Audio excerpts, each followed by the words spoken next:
ETF index mutual funds నేర్చుకుని stock market లో రాణించాలనుకుంటున్నారా? వెంటనే ఈ నెంబర్ కి కాల్ చేయండి.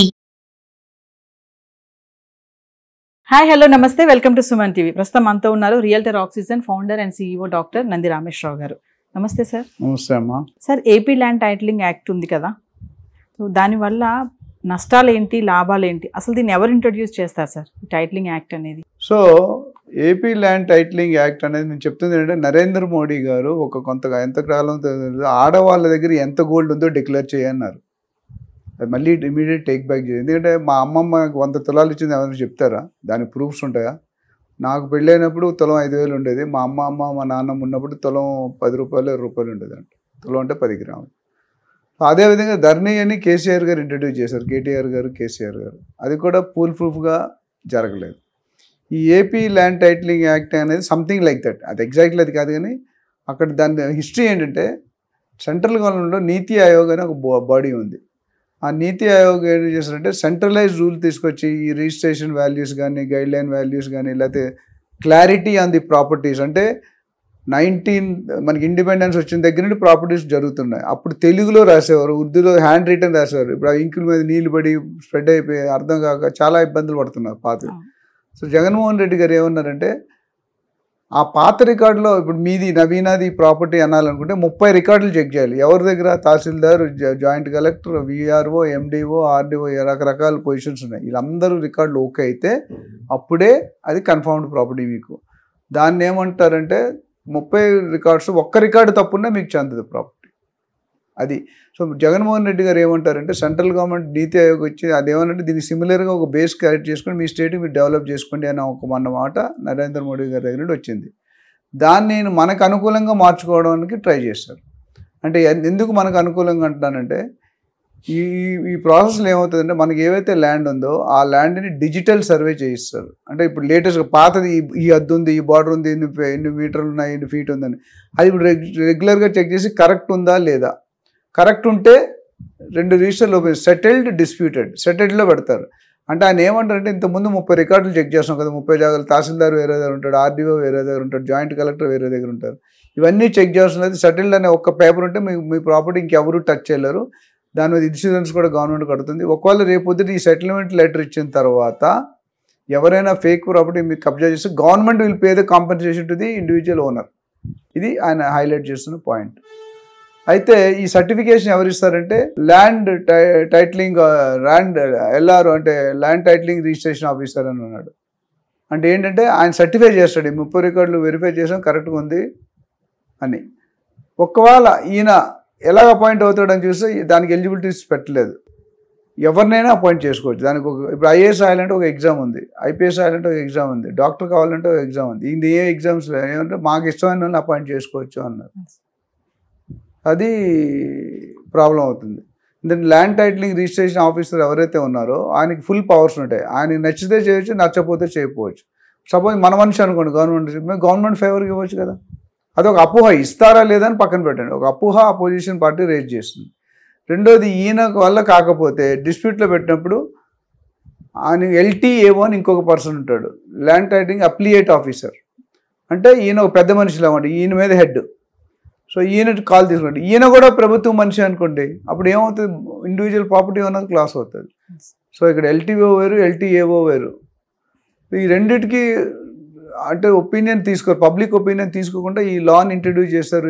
AP land titling act October 23 ఏదైతే ఉందో ఇంట్రడ్యూస్ చేస్తే చాలామంది ఓనర్స్ మోసపోయే అవకాశాలు ఉన్నాయి. ఎందుకంటే 30 రికార్డులో ఒక రికార్డు ఎక్కడ మిస్ అయితే ప్రాపర్టీ పోయినట్టే కదా.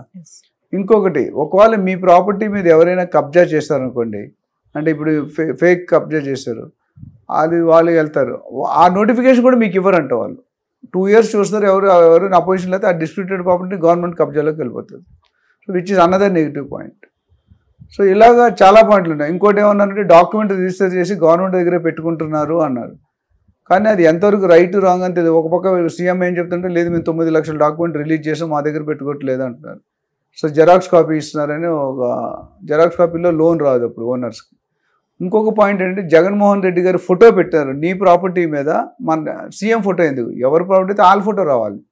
ఇవి అపోజిషన్ చేసే కార్యక్రమాలు. అంటే మొదట అపాయింట్మెంట్ తప్పు ఉంది, ఎవరైతే ఓనర్ నోటిఫికేషన్ ఇవ్వట్లేదు, ప్లస్ ఇంకొక రూల్ ఏం పెట్టారంటే ఓనర్స్ ఒక సెటిల్మెంట్ డిస్ప్యూటెడ్కి వెళ్తే కింద స్థాయి కోర్టుకి వెళ్ళే అవకాశం లేదని పెట్టారు. అది ఇంకా ఒక రైతు ఉన్నాడు అనుకుని హైకోర్టుకి వెళ్ళాలంటే చాలా కష్టం, అపాయింట్ చేసుకోవాలి, లీగల్ పెట్టాలి, డబ్బులు కట్టాలి, ఇవన్నీ అంత ఓపిక లేదు, అంత నాలెడ్జ్ లేదు. సో ఈ ఎంటైర్ ప్రాసెస్ లూప్ హోల్స్ ఎక్కువ కనిపిస్తున్నాయి అనేది అపోజిషన్ పార్టీ వాదన. సో దానివల్ల ఏమవుతుందంటే చంద్రబాబు నాయుడు గారు ఏమన్నారంటే నేను సీఎం అయితే కనుక రెండో సంతకం, నేను సీఎం అయిన నెక్స్ట్ సేమ్ డేస్ రెండో సంతకం దీని మీద రద్దు చేస్తానని సంతకం పెడతా అన్నారు. అది ఓటింగ్ జిమికా, పొలిటికల్ జిమికా, అది పెడతాడా పెట్టడా అనేది సెకండరీ. ఇప్పుడైతే పెడతాము, మేనిఫెస్టోలో కూడా హై లెవెల్లో పెట్టారు. అంటే రద్దు ఇప్పుడు అమరావతి క్యాపిటల్కి ఎట్లయితే ఆయన ఫర్గా ఉన్నాడో, కర్నూలు, విశాఖపట్నం వద్దనుకున్నారు కదా, సో అట్లా దీని మీద కూడా భరోసా ఇచ్చాడు. దీనివల్ల మీకు నష్టాలే కానీ, అంటే డిస్ప్యూటెడ్లో పెట్టాక అది ఎవరైనా కబ్జా చేయొచ్చు. సపోజ్ మీకు 100 ఎకరాలు ఉంది, ఆ 39 రికార్డులో ఒకటి కనిపించలేదు, అది మీరు సెటిల్డ్ అని ఇవ్వడు సర్టిఫికేషన్, డిస్ప్యూటెడ్లో పెట్టేస్తాడు. డిస్ప్యూటెడ్లో చర్చలు జరుగుతాయి. ఆ చర్చలు జరిగినప్పుడు మీరు ఎవరు కోర్టు, కింద కోర్టు, సివిల్ కోర్టు, కింద కోర్ట్స్ ఉంటాయి కదా, ఆ కోర్టుకి ఎక్కడికి వెళ్ళకూడదు, డైరెక్ట్గా మీరు హైకోర్టుకి వెళ్ళాలి. హైకోర్టుకి వెళ్ళాలంటే ప్రాసెస్ ప్రొసీజర్ వేరు. సో వీళ్ళిద్దరు 553 కోర్టులు ఉన్నాయి ఏపీ రాష్ట్రంలో. ఈ 553 కోర్టుల్లో వచ్చిన కేసులు వీళ్ళిద్దరూ సాల్వ్ చేయాలి. అది పాసిబుల్ అంటే మండలానికి ఒక ఎల్టీఓ ఉంటాడు, అది పాసిబుల్ అంటే లిటరల్గా మే నాట్ బి పాసిబుల్. తర్వాత 17,000 గ్రామాలు ఉన్నాయి ఏపీలో. అందులో నాకు తెలిసి సర్వేయింగ్ ఒక 5,000-6,000 గ్రామాల్లో జరిగింది, మిగతా 10,000-11,000 గ్రామాల్లో జరగాల్సిన అవసరం ఉంది. సో ఇన్ని పాయింట్లు, 553 కోట్లు, 17,000 గ్రామాలు, ఇవన్నీ చూసుకుంటే అంత ఈజీ కాదు. సో ఇవన్నీ పాయింట్లు జనరల్గా ఏమవ్వాలంటే ఏదైనా కొత్త పాలసీ ఇంట్రడ్యూస్ చేసినప్పుడు పబ్లిక్ ఒపీనియన్ తీసుకోవాలి. తీసుకుంటే వాళ్ళ రియాక్షన్ ఏంటి. ఇప్పుడు ఫర్ ఎగ్జాంపుల్ పెట్రోల్ పంప్ ఉందనుకోండి, సెంట్రల్ గవర్నమెంట్ పెట్రోల్కి 10 రూపాయలు లీటర్ పెంచాలనుకోండి రేటు, వాళ్ళు ఏం చేస్తారు, 20 రూపాయలు పెంచుతున్నాం అని చెప్తారు. ఎందుకంటే వాళ్ళు తెలుసు అపోజిషన్ ఎట్లయినా రివర్స్ అవుతుందని. మళ్ళీ మార్కెట్లో వైరల్ అయిపోయి 20 రూపాయలు టూ హై ధర్నాలు చేస్తాం, సైకిల్ మీద తిరుగుతూ ఉంటారు. తర్వాత అపోజిషన్ అంటారు 10 రూపాయల కంటే ఎక్కువ పోయిన 10 రూపాయలు చేస్తారు. అంటే వాళ్ళకి కావాల్సిన టార్గెట్ వచ్చింది. అట్లా ఇక్కడ కూడా ఏమవుతుందంటే ఈ ల్యాండ్ అనేది 25 లక్షల హెక్టార్ల మీద డిస్ప్యూట్ కేసెస్ ఉన్నాయి. 25 లక్షల హెక్టార్స్ అంటే వెరీ హ్యూజ్ సైజ్, కొన్ని వేల లక్షల కేసులు పెండింగ్ ఉన్నాయి. సో ఇవన్నీ చూసుకుంటే కూడా ఎటు పక్కన చూసినా ముళ్ళు వచ్చి అరిటాక్ మీద పడినా, అరిటాక్ వచ్చి ముళ్ళ మీద పడినా లాస్ అరిటాక్కే. End of the day the owner will be going to be in problem. ఒకవేళ ఏదైనా ఒక రికార్డు తారుమారు అయ్యి దొరకలేదు అనుకోండి 1960s 70s ఈ ల్యాండ్ నీకు చెందదు అని చెప్తారు. So which is not correct.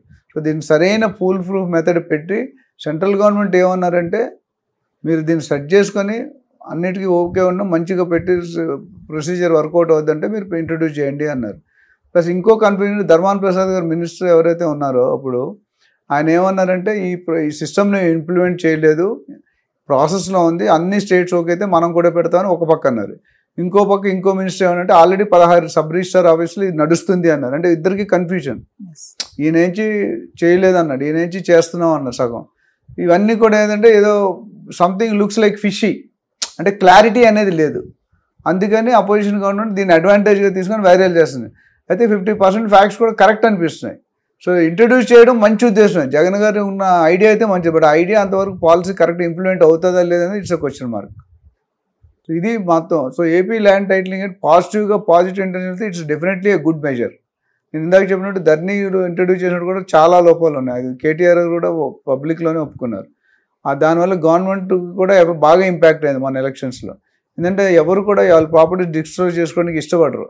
ఇప్పుడు రేవంత్ రెడ్డి గారు మొన్న రీసెంట్గా 1 వీక్ బ్యాక్ చేసి ధర్నీ ఎందుకు పెట్టారంటే కేసీఆర్ గారు ఇంట్లో కూర్చొని ఎవడి ప్రాపర్టీ ఖాళీ ఉంది, ఎవడి ప్రాపర్టీ క్లారిటీ లేదు అనేది చూసుకొని దాని మీద ఏదైనా యాక్షన్ తీసుకునే అవకాశం ఉంటుంది కూడా అలా చేస్తారంటారు. అంటే రాజకీయ నాయకులు ఎన్నో అంటారు, మనకు తెలియదు.